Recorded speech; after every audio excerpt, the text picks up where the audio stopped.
Olá, seja bem-vindo ao canal Rosa Branca de Umbanda Independente. Meu nome é Rogério Carlos Golembieski, sou sacerdote da religião de Umbanda.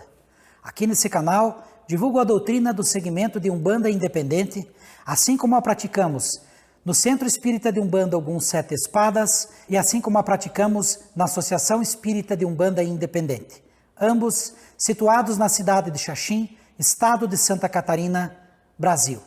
Nesse vídeo, vamos conversar a respeito do conceito de Quiumba, como este conceito adentrou a Umbanda e as demais religiões afro-brasileiras. No vídeo anterior estudamos a respeito do surgimento da Quimbanda Conquê, a Quimbanda brasileira, que surgiu depois do surgimento da Umbanda de Zélio Fernandino de Moraes. Falamos sobre a simbologia que o bode preto tem no contexto das religiões afro-brasileiras, no contexto do ocultismo, no contexto de tudo que é esotérico e místico, e conversamos a respeito de como os demônios da Goécia adentraram o universo da religião de Umbanda e como foram sincretizados com as entidades que se manifestavam anteriormente na Cabula e depois na religião de Umbanda, na linha de esquerda. Então eu pergunto a você, você sabe o que é um Quiumba? Como esse conceito surgiu e por que ele faz parte da nossa religiosidade? Isso é o que eu convido você a estudar comigo no vídeo a seguir. Os caboclos trazem as folhas da Jurema e os pretos velhos trazem a muda Erigué. Eles vêm trabalhar na lei de Umbanda, tem licença de Aruanda pra salvar quem quer. Nesta série, nós viajamos através do tempo. Estudamos como existia a Imbanda, que cultuava os inquices, lá no povo banto na África. Estudamos que na Imbanda havia um sacerdote que era chamado de Nganga ou de Quimbanda. Aprendemos que Quimbanda, o conceito de Quimbanda, se refere a uma pessoa. Quimbanda é o curandeiro, é aquele que pratica a Imbanda. Estudamos que não havia ligação com o cristianismo naquele tempo, muito menos com a magia europeia, muito menos com a Goécia.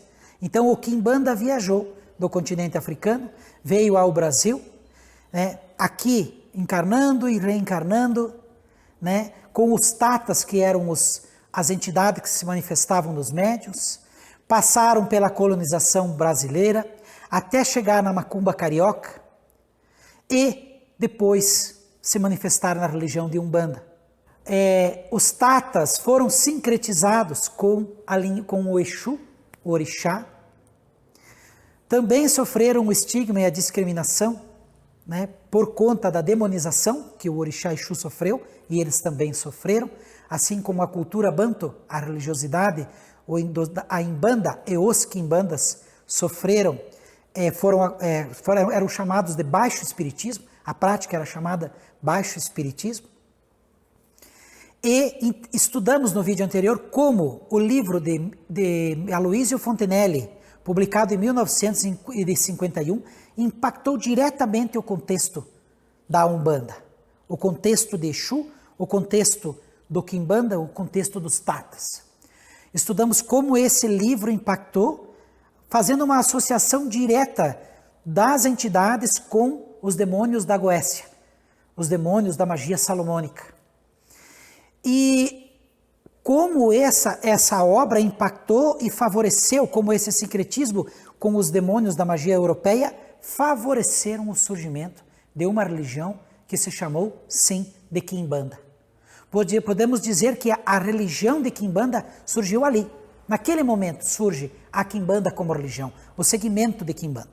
Até então, nós tínhamos o Quimbanda, que era o sacerdote, incorporando os tatas, que eram as entidades, dentro de contextos religiosos diferentes. Eles trabalharam na santidade lá no ano de 1500 com os índios, eles caminharam no candomblé de caboclo, no catimbó, no culto de Jurema, nesses outros tantos cultos que citamos aqui nesta série, nesse humilde trabalho. Então eles foram sempre se manifestando dentro de uma religião que não era a Umbanda, sincretizando para que a cultura se mantivesse viva. E hoje essa cultura se manteve viva e está presente na Umbanda. Nós estudamos também como foram alocados à esquerda por conta de que não se identificaram com os orixás, também não se identificaram com os santos católicos, então foram colocados à esquerda por conta do estigma que se tem com relação ao texto bíblico, e foram associados ao bode preto por conta do estigma que este animal tem como símbolo de magia negra, como símbolo de coisas ocultas e maléficas. E nós estudamos nessa série que foi na Umbanda que surgiu o conceito, né, de direita e esquerda. Nós estudamos que esse conceito surgiu dentro de uma simbologia com a Bíblia. Também estudamos que a esquerda foi considerada uma coisa ruim por conta do texto bíblico. E nós também estudamos que tudo aquilo que não se encaixava no sincretismo com o santo católico foi julgado à esquerda. Uma coisa importante de se relembrar e se considerar é que o conceito de Exu foi deturpado porque o Exu Orixá, ele é considerado aquele que promove a mudança. Mas eu quero registrar aqui que tanto o Exu Orixá, como o Exu Catiço, como o Quimbanda, como os tatas que se manifestam dentro da religião de Umbanda, eles se manifestam para promover a mudança, não a bagunça. Eles se manifestam para promover a quebra de paradigmas para a evolução, não para prejudicar a sociedade, não para prejudicar a ordem social. Exu promove a sexualidade para a reprodução, para a perpetuação da espécie e não para promover a sensualidade. Exu promove a sexualidade para a procriação e perpetuação da espécie, não a promiscuidade. Pombagira auxilia a mulher para ser mãe. Pombagira auxilia a mulher para casar e ter um lar, constituir uma família. Pombagira auxilia a mulher a encontrar um grande amor. Pombagira não auxilia a mulher a se prostituir. Pombagira auxilia a mulher a ser mãe. Pombagira não promove o aborto. Pombagira auxilia na proteção de um casamento, abençoa. Não promove a separação para favorecer um amante. Pombagira promove a libertação e a liberdade, assim como Exu promove a libertação e a liberdade do sentimento e o direito de cada um exercer o seu livre-arbítrio para amar quem quiser, ficar com quem quiser e deixar quem quiser. Pombagira e Exu não promovem amarração amorosa. É aí que nós chegamos no conceito de Quiumba. O que para a Umbanda é um Quiumba. O Quiumba é aquele que se compraz no sofrimento. O Quiumba é aquele espírito que lá na escala espírita está sendo considerado um espírito inferior. Ele promove o ódio, ele promove a morte, ele promove a destruição, ele promove a separação, ele promove a traição, ele promove o vício, ele promove aquilo que destrói, ele debocha, ele ironiza, ele desvaloriza aquilo que traz dignidade para o ser humano. E nós não podemos jamais confundir isso com Exu, seja o Exu Orixá, seja o Exu Catiço, seja a Pombagira, porque o termo foi vulgarizado. Como Aloysio Fontenelle associou o Exu aos demônios, não havia mais regra, não havia mais norma. Então é importante aqui se separar as coisas. Quimbanda não é Umbanda. E a Umbanda não tem Quimbanda. A Umbanda tem sessões nas quais se manifestam os Quimbandas, os tatas. Falo do meu segmento, do segmento de Umbanda independente como nós praticamos na nossa casa, no nosso templo. Então, é importante de se perguntar, mas como que você pode dizer, fui lá na Umbanda, tinha o João Caveira é do mal, porque o João Caveira separa casais. Não. Essa entidade não é uma entidade de Umbanda. E eu, particularmente, não acredito que essa entidade seja um quimbanda, ou seja, um tata, falando do povo banto. Por quê? Eu não acredito que um tata, um grande líder espiritual, viria através de um médium, num culto, para separar um casal em troca do sangue de uma galinha. Eu não acredito que um grande líder espiritual do povo banto, um tata, um chefe, um líder que volta para cuidar do seu povo, viria num trabalho de magia para, em troca do sangue de uma galinha, provocar um aborto. Um grande líder, na minha humilde opinião, viria para ajudar uma pessoa, para ajudar o seu povo a evoluir em conhecimento, trazer curas. Quem que não quer se curar de uma doença? E que mal há em curar alguém? Trazer prosperidade, trazer o amor para quem está na solidão, trazer a prosperidade para quem está na miséria, trazer a saúde para quem está doente, promover o encontro de pessoas que podem se auxiliar mutuamente, promover a fraternidade, defender os seus entes queridos, por que não? Todos têm o direito de se defender. É uma lei espiritual, a lei da perpetuação da vida. Todos temos direito, a lei de propriedade nos garante o direito de proteger aquilo que nos pertence. Que mal há em um tata vir para proteger o seu povo? Veja, para nós pensarmos, será que um grande líder, um tata, viria fazer favores pessoais egoístas? Promover a briga entre vizinhos? Será que ele viria promover a discórdia no trabalho? Ajudar alguém a tomar o emprego do outro em troca de uma garrafa de bebida alcoólica? Um charuto? E um prato de comida? Será que no plano espiritual esse espírito está bem? Ou será que ele está numa condição em que ele precisa mais do plano material do que eu? Será que os grandes líderes os quimbandas, será que os líderes da Umbanda, será que os grandes tatas estão realmente se manifestando para fazer isso? Ou será que não são os tatas nem os quimbandas? É isso que fez com que o conceito de quiumba surgisse. O conceito de quiumba surgiu justamente para diferenciar aqueles que se manifestavam como Exu, mas que tinham uma conduta diferente. Então, espíritos se manifestavam se dizendo ser Exu, mas na verdade eram quiumbas. Então, o que é um quiumba?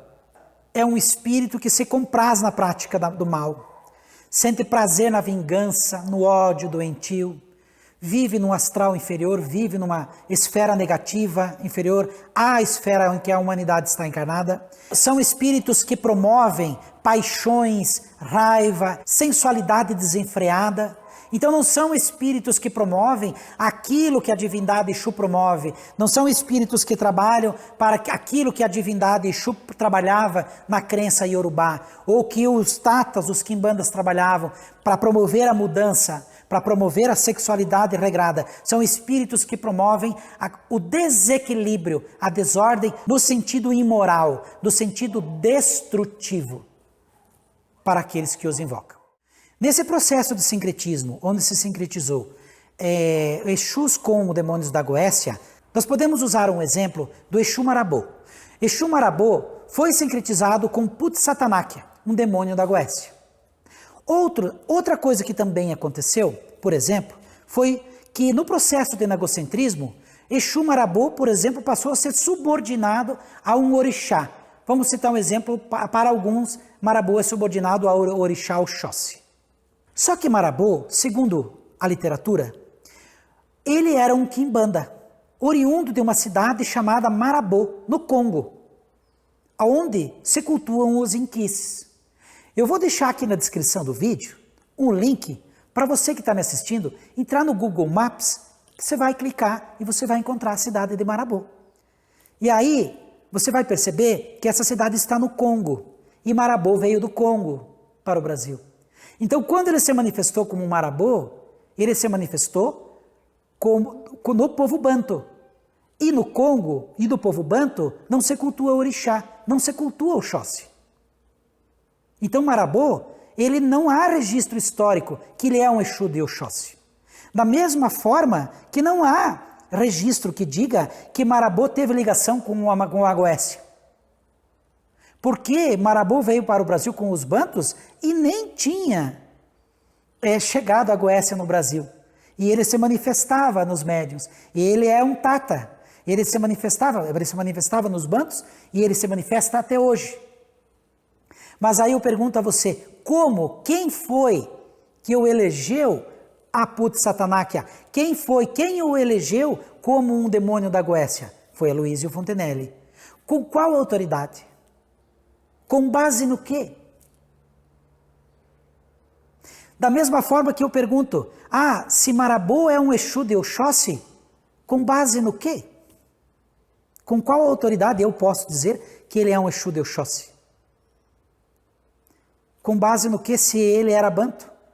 Se a cidade de Marabô está no Congo e o Congo cultuava Inquice, como eu posso dizer que ele cultuava orixá? Como eu posso dizer, por exemplo, que João Caveira da Calunga é subordinado ao Mulu?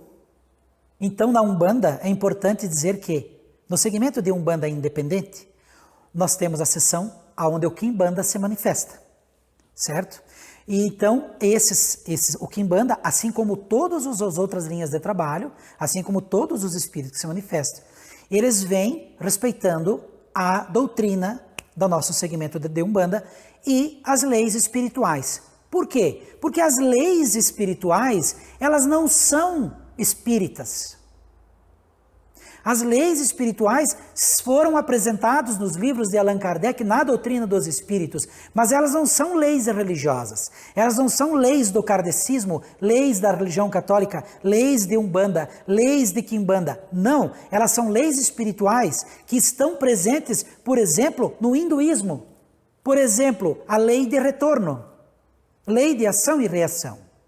Essas leis são leis divinas com as quais Deus, Zambi, Olorum, o grande Criador, ordenou a nossa terra, o nosso plano de existência. Então a lei de retorno, ela é uma lei espiritual imutável, indiferente do segmento religioso. Ela não é uma lei religiosa, é uma lei espiritual, é uma lei divina.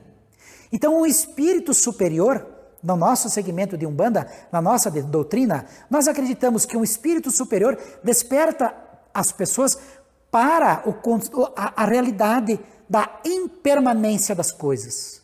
Tudo é passageiro. A verdadeira vida é a vida no plano espiritual. Então, como um espírito evoluído vai fazer magia para favorecer uma amarração amorosa, sabendo que isso vai ser cobrado pela lei de retorno? Quando se invoca uma entidade espiritual, nós acreditamos que ocorre uma simbiose, uma aproximação, uma ligação fluídica entre a pessoa e a entidade que foi invocada. Como um leigo, sem uma feitura, sem uma ritualística, vai fazer um trabalho espiritual? Eu deixo essa pergunta para você que está assistindo esse vídeo. Se todos pudessem sair por aí acendendo velas e fazendo trabalho e fazendo oferendas, para que fazer as consagrações dentro dos rituais religiosos? Para que se fazer um sacerdócio? Ainda, eu quero deixar aqui uma questão. Se eu faço uma invocação de um espírito, faço um ritual, seja da forma que for, e faço uma invocação de um espírito, em troca de um favor, será que não vai ter um preço a ser pago por isso? Se o favor que eu estou pedindo vai prejudicar alguém, esse espírito não vai conseguir impedir que a lei de retorno haja sobre ele e sobre mim. E a responsabilidade é minha. porque fui eu que fiz a invocação. Porque a lei espiritual, a lei de retorno, ela não é uma lei que diz respeito só aos kardecistas ou aos umbandistas. Ela é uma lei espiritual que diz respeito a todos os seres humanos, indiferente da sua crença e indiferente se está na condição de encarnado ou desencarnado. Eu vou deixar aqui um questionamento. O espírito que eu estou invocando para que se aproxime para fazer algo do meu interesse, eu gostaria que esse espírito se tornasse a companhia do meu filho dentro da minha casa? Eu gostaria que esse espírito se tornasse posteriormente a companhia do meu pai, da minha mãe, do meu netinho, da minha netinha? Porque eu estou invocando ele, estou atraindo ele. E para onde ele vai depois de fazer o favor para mim? Se a resposta é não, então por que eu estou invocando? E quando eu não quiser mais a companhia desse espírito? E se ele resolver fazer morada na minha vida? E se ele resolver fazer morada na minha casa, na minha família? A quem eu vou chamar para me livrar deste quiumba? Jesus? O que eu não desejo para os meus filhos, eu acredito que eu não devo desejar para os filhos dos outros. E todo espírito que está numa condição de dependência, seja de álcool, de fumo, seja de outras coisas, no meu ponto de vista, está no estado de sofrimento. E no segmento da nossa Umbanda, se aproveitar desta condição de fraqueza, deste momento de fraqueza de um espírito, seja ele quem for, é colaborar para que ele se marginalize. E é colaborar para a marginalização da prática da religião. E a lei, segundo a nossa doutrina, é infalível. Eu vou responder por isso. E eu vou responder por mim, pela minha vítima e pelo espírito que eu invoquei e usei para provocar o malefício. Isso é a obsessão de encarnado para com os desencarnados. Eu, como encarnado, será que não estou abusando do espírito no momento de fraqueza, no momento de dificuldade, no momento até de desespero? Eu não estou provocando o encosto, gerando o encosto na vida de alguém? E encosto, nós geralmente usamos essa palavra como uma coisa ruim, não é mesmo? Será que o conceito de escravidão ainda não está vivo dentro do meu terreiro? Quando eu pego um espírito e o invoco, dou a ele coisas que são perniciosas, prejudiciais, em troca de uma maldade, será que eu não estou escravizando esse espírito para com o meu desejo? E será que isso não é um estigma da escravidão? Ainda, não é um estigma do racismo ainda latente no nosso subconsciente? Quando eu peço para um espírito fazer magia negra, por que eu chamo capa preta? Por que eu não chamo capa branca? Por que eu não chamo para fazer um trabalho de maldade Bezerra de Menezes? Por que eu não invoco o Dr. Fritz para fazer uma amarração amorosa ou um trabalho de vingança? Será que nós não estamos condicionados? Eu deixo a você essa pergunta. Será que nós ainda não estamos condicionados a esse conceito de que nós podemos tudo com aquilo que tem origem africana, que tem origem banto, que tem origem iorubá, que tem origem jeje?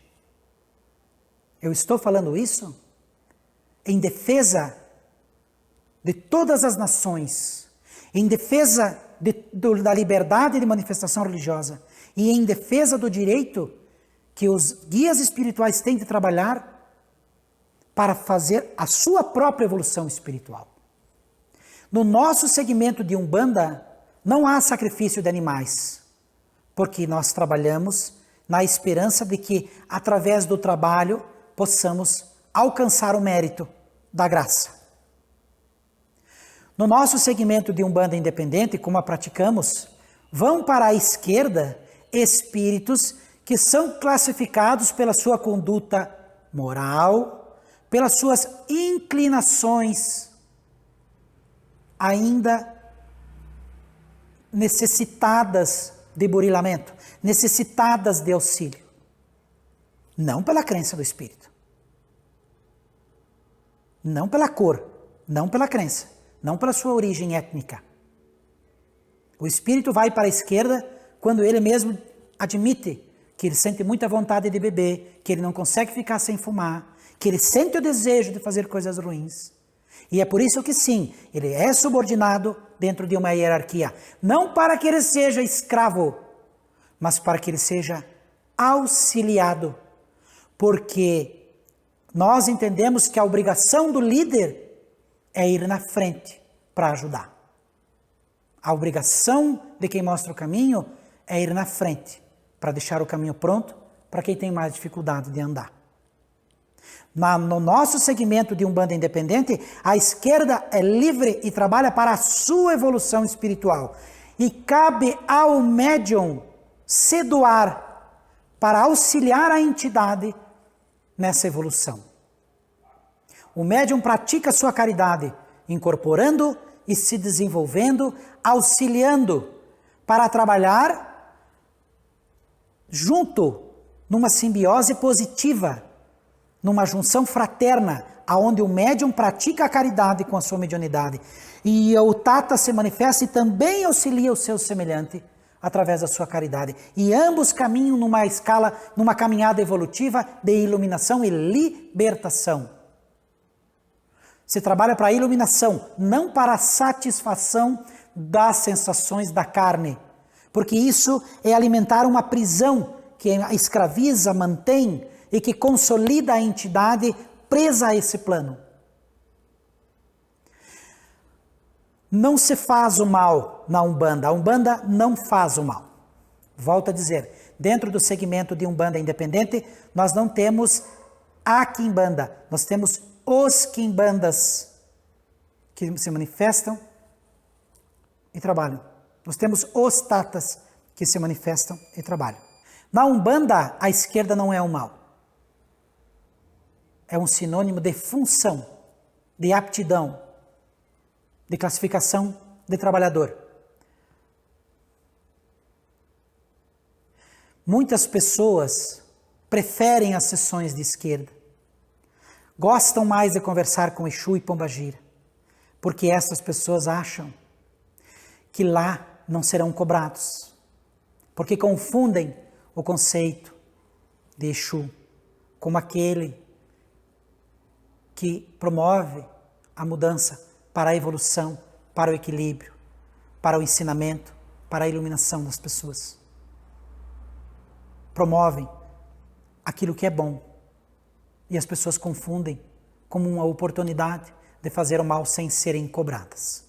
Por fim, falei muito nesta série a respeito de um texto bíblico, o qual foi usado para conceituar a esquerda de forma pejorativa e se criar o conceito de que Exu fazia parte da esquerda junto com o bode preto e que era mau.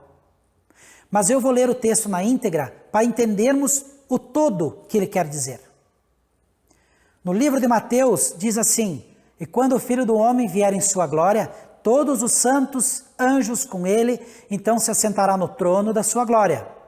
E todas as nações serão reunidas diante dele, e apartará uns dos outros, como o pastor aparta as ovelhas, os dos bodes as ovelhas. E porá as ovelhas à sua direita e os bodes à sua esquerda. Então dirá o rei aos que estiverem à sua direita: vinde, benditos de meu Pai, possuí por herança o reino que vos está preparado desde a função do mundo. E aí ele diz, ele explica no texto por quem são esses da direita. E ele diz: porque tive fome e destes-me de comer, tive sede e destes-me de beber. Era estrangeiro e me hospedastes. Andei nu e me vestisse, adoeci e me visitaste. Estive na prisão e foste me ver. Então os justos lhe responderão, dizendo: Senhor, quando te vimos com fome e quando te demos de comer, ou com sede e te demos de beber? E quando te vimos enfermo ou na prisão, e quando fomos te ver? E respondendo o rei lhes dirá, em verdade vos digo, que quando fizeste a um destes pequeninos irmãos, a mim o fizestes. E dirá também aos que estiverem à sua esquerda, apartai-vos de mim, malditos, para o fogo eterno, preparado para o diabo e seus anjos. E aí ele explica a quem ele se referia como sendo a esquerda. E ele diz que a esquerda seriam: tive fome e não me deste de comer, tive sede e não me deste de beber, sendo estrangeiro não me acolheste, estando nu não me vestisse, estando enfermo e na prisão não me visitaste. E então eles responderão, dizendo: quando te vimos com fome, com sede, estrangeiro, nu, enfermo, na prisão, e não te servimos? Então ele responderá dizendo: em verdade vos digo que, quando um desses pequeninos, o fizeste a mim também. E irão estes para o tormento eterno, e os justos para a vida eterna.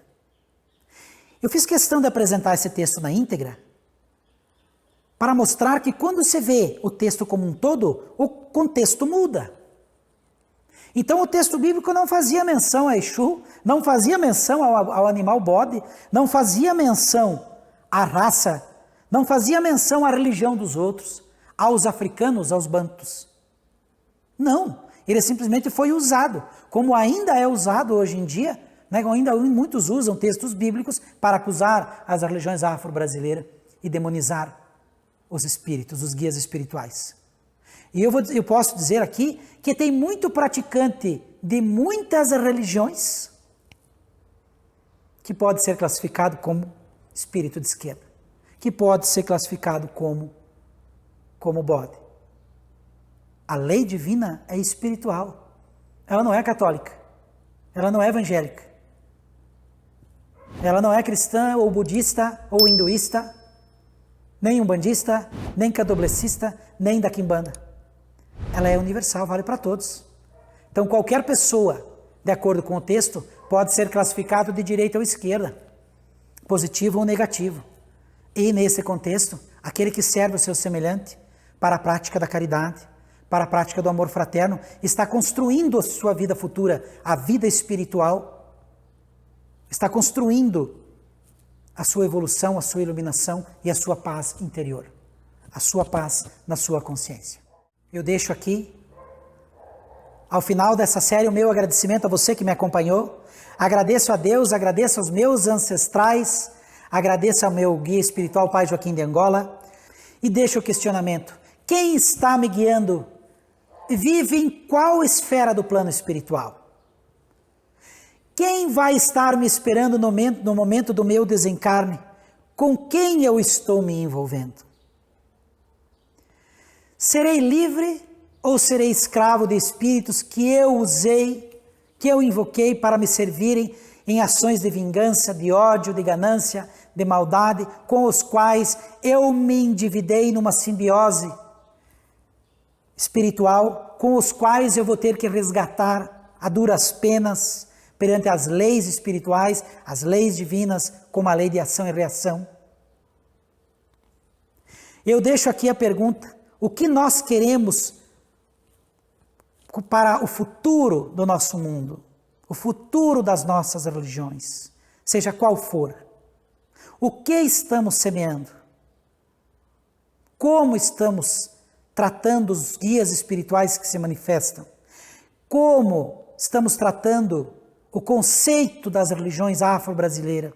E nós, será que não somos, será que como sacerdote não sou responsável? Como eu trato o Exu? Como eu trato o Catiço? Como eu trato o Quimbanda? Como eu trato os Tatas? Como eu acho, como eu acredito que eles são? Será que eu dou a eles o respeito e a dignidade? Ou será que eu, dentro do meu terreiro, doutrino para que venha curvado e acorrentado? Ou será que eu o reconheço? Ah, não, mas eu incorporo e não aceita se não for assim. Então, será que é um Quimbanda? Será que é um Tata? Ah, mas não trabalha se não cobrar, não trabalha se não beber, não trabalha... Será que esse espírito quer a libertação? Promove a ética? Será que ele vai me tratar? Ou será que tem que ser tratado? O que nós vamos deixar para as nossas futuras gerações? O que será do futuro das religiões afro-brasileiras? O que será que eu estou fazendo para que cresçam com menos discriminação dentro da minha casa, com mais conhecimento, mais estudo, mais evolução, mais iluminação, com mais responsabilidade e, acima de tudo, com mais amor ao próximo, com mais compaixão? Eu acredito que o mundo precisa de perdão, eu acredito que o mundo precisa de compaixão, eu acredito que o mundo precisa aceitar que tudo é passageiro, que a verdadeira pátria é a nossa morada espiritual, é a nossa pátria espiritual, e que a verdadeira vida é a vida espiritual. E lá nós vamos colher aquilo que plantamos aqui, e lá estaremos com aqueles que invocamos aqui, e lá aqueles que invocamos aqui terão o direito de nos cobrar o que nós pedimos para ser feito. O que eu serei lá? Livre ou escravo? O que eu plantei para o meu futuro, para a minha vida espiritual? Eu agradeço a você que me acompanhou nesta série, agradeço aos meus ancestrais por ter a oportunidade de trabalhar e servir ao meu próximo. Espero que me perdoem caso tenha cometido algum erro e fico feliz em servir. Lembrando sempre que a Umbanda é a manifestação do Espírito para a caridade. Lembrando que fora da caridade não há salvação. Eu desejo a todos o meu fraterno Saravá. Pomedipi, pomedipi, na inoayete.